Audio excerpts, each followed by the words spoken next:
You feeling frustrated? Is she not fulfilling her lawfully wedded duties as your wife? How could Sawyer cheat on me? I don't understand how my husband could. You don't need to explain a thing.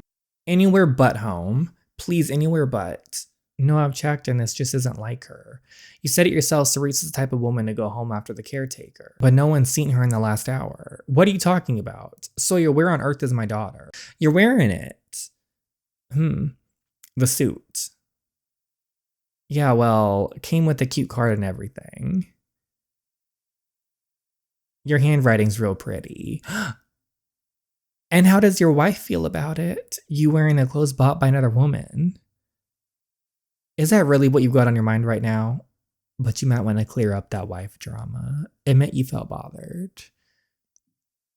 You've let me call you in the middle of the night, buy you a suit, even wore it tonight and accompanying your wife as her date. Can't you see how odd that all is? Why in the hell would any of it be? You said the suit was a thank you gift, and for the record, it was my job to pick up when you called. But are you going to clear up the wife thing? Right, you need to do that, boy. That gift was gift bought out of kindness. What am I doing questioning my own intentions? I'm an idiot. A complete and utter fool for allowing myself to think. I apologize. My head's just all over the place tonight. You thought I was macking on you, huh? I'm a married woman, of course not. And you're a married man. I'm not. Not anymore. What? I'm confused. But Eliza said you two were. We were, but it ain't like what you're thinking. If it wasn't already obvious from the shitty clothes and classy vocabulary, I don't exactly grow up on the same side of the tracks. There was never enough money around to practice being smart with it. No savings, barely made it into college even with the aid, and I couldn't find work for a while in my... Doesn't matter. Point is, I was in a rut and Elle made me an offer. An offer? To get married. I was unemployed for some time, and if it weren't for her letting me leech off her company's health insurance, I'd have been screwed. And because I didn't make shit, it eased up her tax burden if we just file a joint return. Now that I've got my shit kind of sorted, there's really no need. Have been for a while, but we're good friends, so there's no reason to rush out of it. Oh, okay, we always knew it was just going to be a short-term fix. We filed our papers a couple months ago, just been waiting on everything to get processed. But by January, Eliza and I will be legally separated. So this is all just about money. You married for financial gain just like that. Well, it ain't a crime, is it? Maybe a little unethical, but who gives a shit? This is effed. No one ever bats an eye at loopholes when it serves the rich. Maybe it's the hopeless romantic in me, but there's just something so disappointing about it. It's having to sacrifice a life's milestone all for the sake of money. It feels... Never mind. Just say it. You think I'm soiling the sacredness of marriage or something? I don't particularly support these sort of motivations. Come on, how are you going to judge me for marrying out of convenience when I let? We're not going to say anything. You know, you really are hopeless and stupidly romantic, which doesn't even make sense, Cerise. You probably got every right to be cursing the world right now. Maybe I'd feel angry at the world if I didn't believe that deep down I'm to blame. No, it's not your fault, Cerise. You're not. Your husband made a fool of you. But didn't I let him? What made me think that I was some kind of exception, that the rules and whims of fate don't apply to me? That I could just wake up one day and suddenly find myself in a perfect, blissful love, building a home with my perfect, doting husband. I accepted the stories of a stranger without hesitation and allowed him into my home, my bed, my heart. And I'm a businesswoman. I should have known better. I should have foreseen the hidden clause weaved in, because at the end of the day, that's all a marriage really is, right?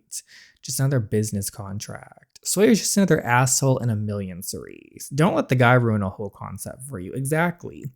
I don't want to hear his name tonight anymore. Please, enough about this. Why don't you tell me more about how you and Eliza know each other?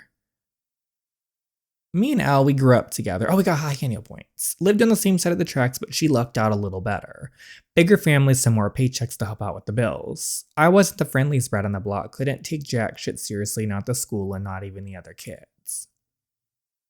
I always wondered if Al was too dense to figure out if I wasn't interested in friends or if she was too smart to know I was only fronting. You talk about her so fondly. Yeah, because she's practically family. Always been tight, might have even shared a diaper at some point, who knows? How lucky you both are to be able to experience a real and honest kind of love, even if it's only a fake marriage. I've always taught myself to be a good person, kept my side of the street clean, waving good morning at every passerby and soul. I was unwaveringly sure that I had secured my proper seat in heaven. Hey, it's pretty late and you need some sleep. But now I was left wondering if my heart might not have been as pure as I had thought. I can drop you off at your mother's house or something. I just want to go out and do what my girl's age are. Okay, this is that one flashback to the mom. Cerise, darling, I understand where your frustration stems from. I was once a young woman like yourself, but you can't. It's impossible. It takes a little longer for 20 years for a child to compound the knowledge required to survive in this world alone. I think we already seen this. Sneaking off in the middle of the night, dyeing your hair outrageously, planting ideas in your head about running off to an academy halfway across the world. I knew it. That's what this is all really about. You still can't accept the fact, but whether you like it or not, Mama, I'm leaving home. You've only deluded yourself with the idea that you want to leave. But your life is here, Cerise, and look what that did with me. Exactly, it's my life. I know what's best for me. I can look out for myself just fine. If you wanted a pet to keep you company through when you go through all the, then why go through all the trouble of giving birth to me? Oh, she's getting her memories back. Was I a good person because I truly was, or was it all an act to compensate for some suppressed spitefulness? Cerise. Benevolence. Has it always been intentional? Calculated. No, I can't go there. Not like this. I can't let my mother see me like this. My elaborate apology to the universe, a pathetic plea for clemency because bad things shouldn't happen to good people, right? Why not, Cerise? She's your mom. Well, don't know where else I could even take you. Why don't you ever listen to me, Cerise? I warned you, didn't I? I warned you that this would happen. Mama, please. I don't intend to be cruel, Cerise, but not many people in this world will find it in them to garner sympathy for your circumstances. What is she talking about? Am I good because I am or because I'm expecting something in return for it? Your daughter's over here crying because something happened, and most deliberately not when you deliberately put yourself in harm's way. What is she talking about? Am I being punished for carrying this anticipation? Mama, can you just hold me? Please. Spare means spare something. Okay, so something happened to her. She was assaulted. And spare me and spare yourself those tears. No amount of crying will turn back time. The F? What? The damage is done. But don't forget this pain. Don't allow it to be a wasted lesson. Mama, please comfort your daughter. I was good deep down. I was good. What is she doing? I was good, wasn't I? And good people should be spared from such visceral suffering. Please, please, but I wasn't. Why can't you just hold me? Oh no, if anything, I was drowning and it left gasping for air and flailing about trying to keep afloat in this billowing anguish. Be it bygones whipping in me with fury, waiting for that tiny window between each inhale and exhale to strike, bringing my lungs to a standstill. Why can't you? Hey, relax. We're going home now, Cerise. I told you no. And then a horrifying thought occurred to me. Hey, don't touch me. Don't.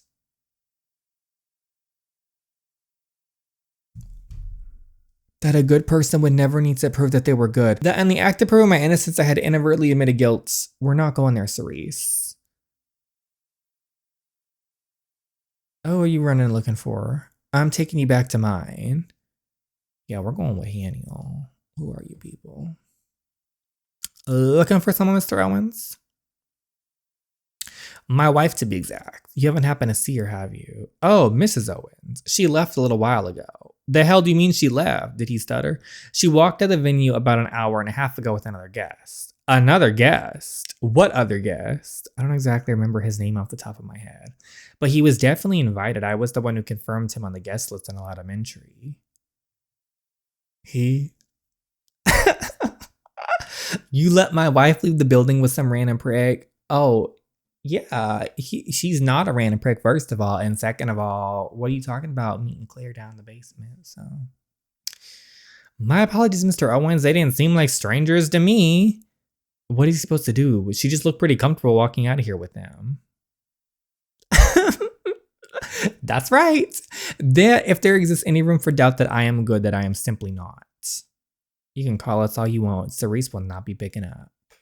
Sir, that line is cut off. That is why misery continued to accompany, why bad things kept harassing me.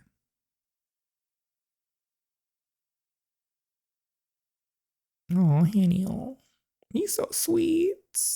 He is such a good man compared to oh, I thought he was gonna answer and be like, she's not coming home. That would have been some. Wait a minute. Maybe deep down, one sec, y'all. And more than I like to concede, I just wasn't a good person. No, that's a lie, Cerise. You are a good person. Only good at attempting to atone for it. It's these other people around you that are so evil. What did he do? What the F? Oh, I thought he was going to answer it. I was so hyped for that moment. I would have been real messy, but yeah, anyway, I would have lived for that experience. Why are you acting so distraught now, Sawyer? Please. All this, it's all the karma for all the evil you have done. All of it. Sawyer. This is usually the ending screen. Sawyer, it's morning. Wake up. Sawyer, wake up. You.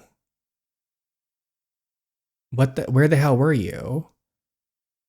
This wasn't how I envisioned my return home the following morning. I had entered the apartment with my fists curled, knuckles practically grating against the skin with fury. I thought I might yell, scream, cry, pound these fists against Sawyer's chest as he tried to console me, reassure me with more lies and deceit, or go to hell with it all and just admit that everything was true. A friend of mine had an emergency. I got caught up and I ended up staying the night. You couldn't have texted or answered my calls. When have you done that? When have you been doing that, sir? It slipped my mind. Okay, because Sawyer answered the phone, like that night when you left to check up on Julie. So you understand, right? I thought maybe his dart would take aim and find faculty to pinpoint all the blame on me, force me to swallow responsibility for every fault in our marriage. But he didn't, because I never gave him the chance to. And this friend of yours, they light up around you too. Sorry for the smell. Okay. I'm gonna deflect and lie, just will be vaguely honest. He doesn't deserve a truth. Deflect and lie. You smoke too, Sawyer. Whatever lingering scent you're smelling could only be you. Yeah. Even the shitty cologne, Cerise. I hugged and greeted too many people to count last night, Sawyer. What are you talking about? What are you trying to get at? Nothing. Yeah. Nothing is right. Sawyer, I'm sorry for disappearing. Oh, is she playing up an act right now? I'm just glad you made it home safe and sound. No, I didn't come home to Sawyer in an angry rage. Instead, my fingers unfurled to gently shake him awake, voice honeyed and soft, calculating the timing of my words to hide the rasp carved by sobs from the night before. I made a conscious effort to tread into the room carefully so as to not startle him awake. But my charity was not out of forgiveness. Good! A startling revelation crept on me that morning. I still wanted my husband. What? No, we don't want that husband. I want his devotion, his affection, his fidelity, not because I particularly yearned for nor craved even a dollop of it. Ooh, no, not anymore. I wanted my husband not because I loved him. I wanted my husband so I could ruin him. Yes, Cerise. Oh, this is revenge. Oh, I'm ready. I wanted my husband to crumble like I crumbled, to feel his gut twist and turn and watch his world fall apart the same way mine did. Oh, yes. Oh, I'm ready. After all he did, all I could taste was the salt in my tears. He deserves all this. Just sharp, acrid. Did she get her memories back then, Sawyer? Because she's remembering all these past events that she would have lost. We only need one photo. If we face against the sea, no one will be able to tell we're home. Yeah. And when he was acting like an asshole this whole time, who are you texting? For F's sake.